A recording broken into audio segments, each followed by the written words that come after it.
All right. Hello, everyone, and welcome to the Diabetes Diet Makeover Lunch and Learn virtual presentation. This was actually an in-person event, but I'm just going to kind of record everything and go over it with you so that you can keep it as a resource for anyone who couldn't attend. First, I'm just going to start off by going through a few common myths and facts about diabetes. This is through a Kahoot, so I'm just going to kind of like play the Kahoot really quickly and just go through the questions. And you can kind of play along, kind of internally answer. So, true or false, there are two main classes of diabetes, type 1 and type 2. This is actually true. Turn off this sound actually. Can I do that? Yes. So they have different causes and different treatments. Type 1 is an autoimmune disease, and type 2 is more common. It's caused mainly by lifestyle factors such as diet or exercise. There are a lot of similar requirements, though, to both classes, like needing insulin, for example. True or false, carbohydrates are bad for you if you have prediabetes or diabetes. This is actually false. Humans need carbohydrates to function. It is the body's main form of energy for our organs, our brain, all that kind of stuff. So this is a common myth because carbohydrates do raise blood sugar after they're eaten, but with diabetes, this shouldn't be a problem with proper management, lifestyle, and things like that. True or false, you can get diabetes from eating lots of sugar in a short amount of time. This is definitely false. This is a common myth, though. Eating sugar does not directly cause diabetes. Being overweight can be a risk factor for type 2, which sugary foods can play a role in over a long period of time. But eating too much dessert or cake or ice cream or something like that one time is not going to destroy your pancreas and give you diabetes. It's kind of an over a long period of time kind of thing. True or false, type 2 diabetes affects both adolescents and adults. This is true. As I said before, being overweight is a risk factor for type 2 diabetes, and unfortunately, this is becoming the reality for more and more children in the US. True or false, you can reverse prediabetes and improve diabetes through lifestyle modifications. This is true. So, prediabetes is kind of diagnosed as a warning. It just kind of means that you're on track to getting type 2 diabetes. So it can be reversed, but if it does advance to diabetes, it can be significantly improved, but never reversed. True or false? 1 out of 5 US adults has prediabetes. This is actually false. It is 1 in 3.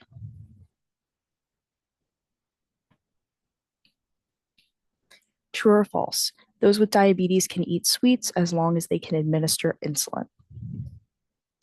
So this is very much true. If a high carb or high sugar meal is eaten, it will spike blood sugar indefinitely, whether you have the condition or not. For those with type 1 or 2 diabetes, it's okay as long as insulin is kind of administered to regulate those levels. All right, so now that we've finished up the Kahoot, I'm going to go back to the presentation. Oops. Right. So, just as a little overview introduction to diabetes, the common factor between all the types is that there are complications with pancreatic function. So, after food is consumed, carbohydrate molecules are broken down into glucose, also known as sugar, and they go directly into the bloodstream, which raises the level of sugar in the blood. When this process occurs in a healthy individual, there are two hormones that stimulate the pancreas to produce insulin. And insulin acts as a transporter that takes the glucose molecules from the blood and brings them to the body's cells so they can store and use the glucose for energy. So it's kind of like if you were pumping gas into a car.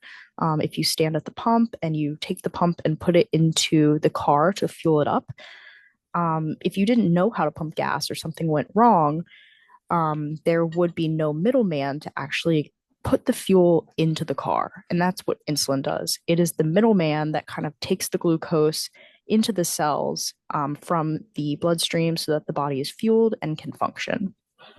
So, type 1, as I mentioned earlier, is also known as insulin deficiency. And it is an autoimmune condition where the pancreas doesn't produce any insulin. The only real risk factor is genetics. And because no insulin is produced, it always needs to be administered, which is usually via syringe. Type 2 diabetes is also known as insulin resistance. It has two barriers. So, the first is that the pancreas only produces a little bit of insulin. And the second is that the body kind of resists it and doesn't use it the way it's supposed to. Prediabetes is a state before type 2 where the body is starting to resist insulin. It can be reversed through lifestyle changes, and it's just kind of a warning. You also have gestational diabetes, which only occurs in pregnant women and mimics type 2 diabetes. It typically can be controlled with a healthy diet and exercise. It goes away after pregnancy, but about 50% of women with the condition go on to develop type 2 diabetes. So it's definitely something to be conscious of.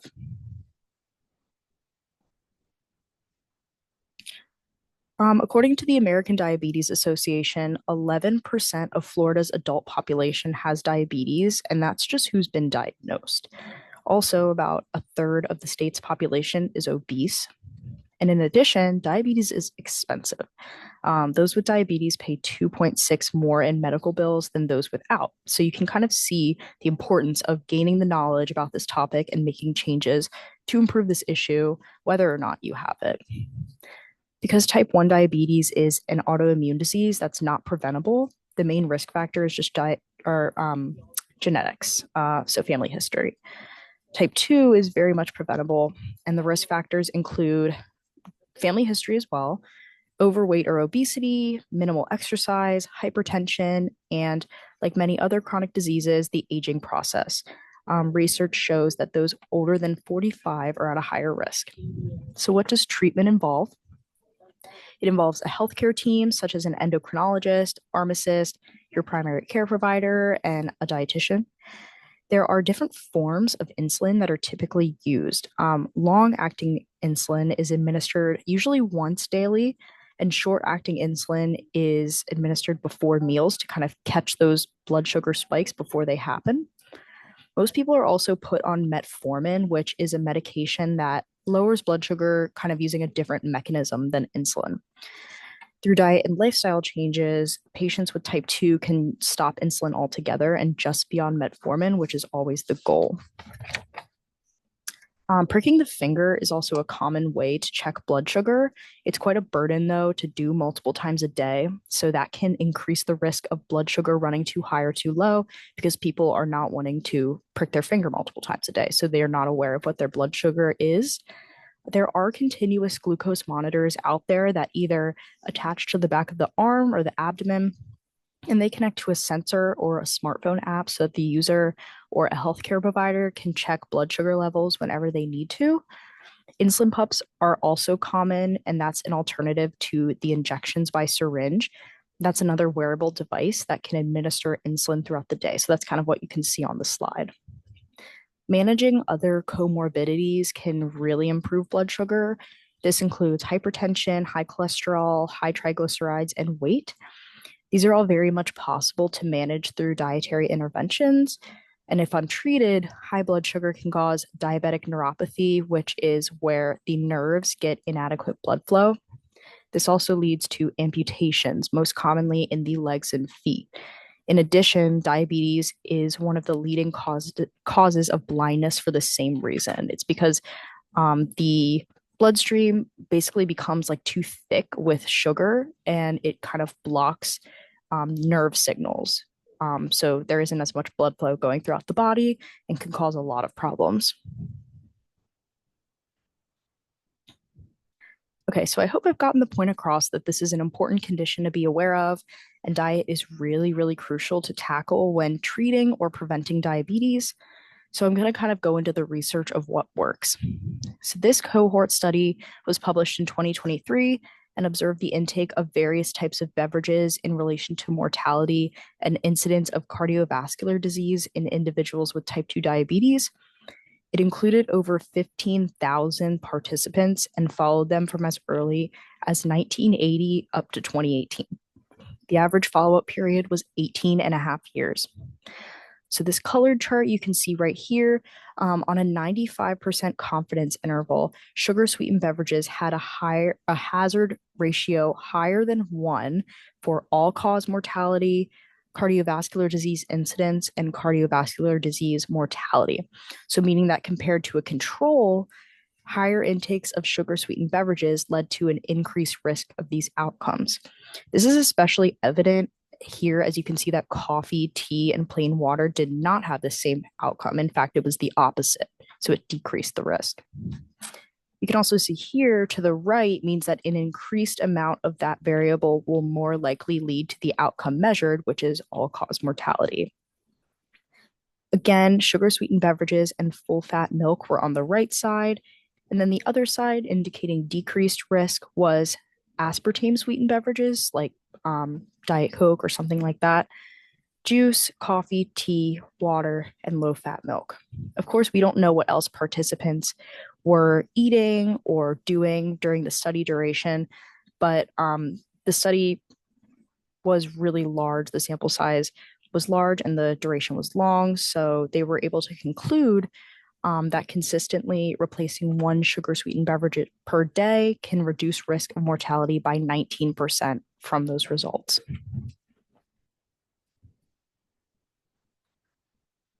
This is a systematic review published in 2020 that evaluated the effects of higher fiber intake on adults with prediabetes, gestational diabetes, type 1 and type 2, without any additional dietary or lifestyle changes. The review included 44 studies and about 10,000 participants. The average follow-up period was 8.8 years. Sources of fiber were mainly like whole grains, vegetables, whole fruits, and some studies did observe supplementation as well. So some key findings were that people who ate the most fiber had a significantly lower risk of mortality from any cause compared to those who ate the least. Specifically, their risk was reduced by 35% over the average period of 8.8 years. For specifically type 1 and 2 diabetes, there were 14 fewer deaths per 1,000 participants with a daily fiber intake of 35 grams compared to 19 grams. They also saw a decreased HbA1c, which is a critical marker of diabetes progression, lower fasting blood glucose levels, reduced total cholesterol, LDL cholesterol, and triglycerides, and lower body weight and BMI with increased fiber intake. So this also all correlates to lower all-cause mortality. The RDA for fiber in adults is 25 grams per day for women and 38 grams per day for men. And the average American consumes about 30 to 50% of this. So that's 10 to 15 grams per day. With this in mind, the review concluded that increasing dietary fiber intake by 15 grams will reduce the risk of diabetes and significantly improve management for those with it. So because I just talked about why fiber is so important, I want to put it into perspective with how much certain foods contain. So up here, you have a lot of the high fiber foods. You have beans, which obviously are known to keep you regular, which is a big benefit of fiber. You have avocado, chickpeas, oats, berries, and then I also have some popcorn, which is a great snack that is a source of fiber, 5 grams, which is a fifth of the needs per day for women. You also have some common snack foods and just popular foods that I included that people like to eat. So chicken nuggets, pretzels, potato chips, Pop Tarts, all that kind of stuff doesn't really have any 1 gram or less. And finally, you have some swaps that you can make to kind of increase your fiber slowly. So white rice versus brown rice. Brown rice is going to give you an extra 2.9 grams per serving. Dark chocolate is going to give you an extra 2.5 grams. Switching to whole grain pasta instead of regular is going to double, if not more, the amount of fiber in that serving.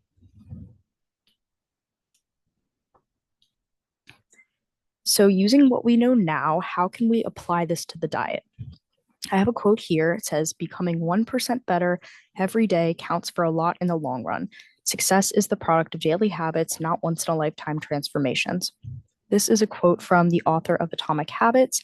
I highly suggest giving it a read if you have a habit or like a lifestyle change that you're interested in making. But it is true, you really don't become a certain way overnight. You don't get type 2 diabetes overnight, so we can't fix it immediately either. It is not realistic or sustainable to try to eat clean and perfect all the time. So, with that goal, um, we should kind of take your dietary habits and tweak them a little. With the research in mind, there are a few smart swaps that can kind of help you become 1% better. So, the first category is limiting added sugars. This can include swapping soda for sparkling water, fruit juice for whole fruit, or even like a fresh squeezed fruit juice that doesn't have sugar added to it. Sweetened yogurt for plain yogurt, sweet tea for unsweet tea, milk chocolate for dark chocolate, pre-made sauces for homemade, or just like looking at the label and kind of seeing if there's any sugar added and trying to avoid that. Table sugar for sweeteners like stevia or Splenda, and also coffee syrup for like cinnamon, vanilla extract, lavender, like just something kind of more natural to add flavor that's not just sugar. Another goal is to increase fiber. So just kind of talked about this a little bit. Swapping for whole grain or multigrain varieties. Fruit juice for whole fruit. Again, this kind of achieves two goals at once with limiting added sugar. Eating the fruit whole instead of juice provides more fiber. Potatoes for sweet potatoes, white rice for brown rice, traditional pasta for whole grain, or even like a chickpea lentil pasta, chips or other salty snacks for air popped popcorn, tortillas for whole wheat wraps or wraps that are marketed with high fiber on the label, and also like pizza crust for a whole wheat crust or a cauliflower crust or something like that. And finally, another goal is eating balanced meals for balanced blood glucose. This is an important, very important topic for diabetes management. Just eating those simple sugars like a piece of bread or some crackers will cause blood sugar to spike. And with diabetes, it takes longer for that blood sugar to come back down. So, eating a meal or a snack that contains protein and healthy fats is going to slow down the absorption of carbs in the body so that the blood sugar doesn't spike as much. So this is just kind of something to note. It also will keep you fuller for longer. So nutrition by addition, adding protein to pasta, adding avocado to like omelets or salad, nuts and seeds to yogurt, beans or lentils to salads or soups, or like a protein powder to oats or coffee, something like that. I'm sure you're familiar with the idea of my plate and the idea of kind of having a plate that's equally balanced. So I included that here. This also applies to snacks. I always say, like, if you just eat an apple or a piece of fruit, it'll keep you full for maybe 45 minutes to an hour. But an apple with peanut butter will keep you full for a couple of hours until your next meal because of the protein and fat that's present. So let's practice. So we have a simple cereal and milk. How can we make this meal more diabetes friendly? So there are multiple ways to go about this. I included a lot of them, but just making one swap works. We can change the cereal, make it like a whole grain variety, something like that. We can change the milk, maybe make it like a low fat milk, a skim milk, a soy milk, oat, any of that. Nuts and seeds, those can add a little bit of extra protein and fat. And then I have just like some turkey bacon. So all of this is, a little bit exaggerated. You don't have to like change this completely over to that, but these just show a lot of different swaps that you can make. For lunch, I tried to include something a little bit more realistic. So here, um, say McDonald's is your only option, you only have a certain amount of time. How can we make this a little bit more diabetes or diet friendly? So we can maybe keep the burger, but we can change some of the things around it. So we can make the fries a little bit smaller. We can just do one sauce instead of two, swapping the soda for water, obviously, and maybe even doing some apple slices or something like that. Just kind of making the sides more nutritionally balanced. We also have some ramen here with the seasoning packet. So this is just kind of a very carb heavy meal. So what are some ways that we can kind of keep the meal but make some tweaks to it to make it a little bit more diabetes friendly? So we can add some like vegetables, some seaweed, kimchi, broccoli, just things that kind of go with it. Egg is very popular. And then we can use some seasonings that we have on hand to kind of limit that sodium. Go. Finally, we have a snack. Here you just have some crackers. Instead of snacking on just that, we can add some proteins, a little bit of fat with some meat, crackers, cheese. A little exaggerated, but I'm just kind of showing you some ways to make one thing a little bit more balanced. And finally, what are some helpful tips that can help you actually implement these changes and be successful? Number one is baby steps. Change is not linear, and especially with something like diet, it really takes time to get used to habits that may have been present for a long time. So, starting small can really make it feel less overwhelming. Social support is really important. Having a network of family, friends, or peers can kind of boost your motivation and your accountability. This doesn't even have to be someone who is making the changes too, just someone who will support you in your goals. Meal planning or even meal prep, this can really help you avoid those impulsive, less nutritious options. It does take a little bit of time, but it will ensure that you have the right ingredients on hand, reduce stress, and even save you more time later throughout the week. Going along with this, keeping healthy foods within reach.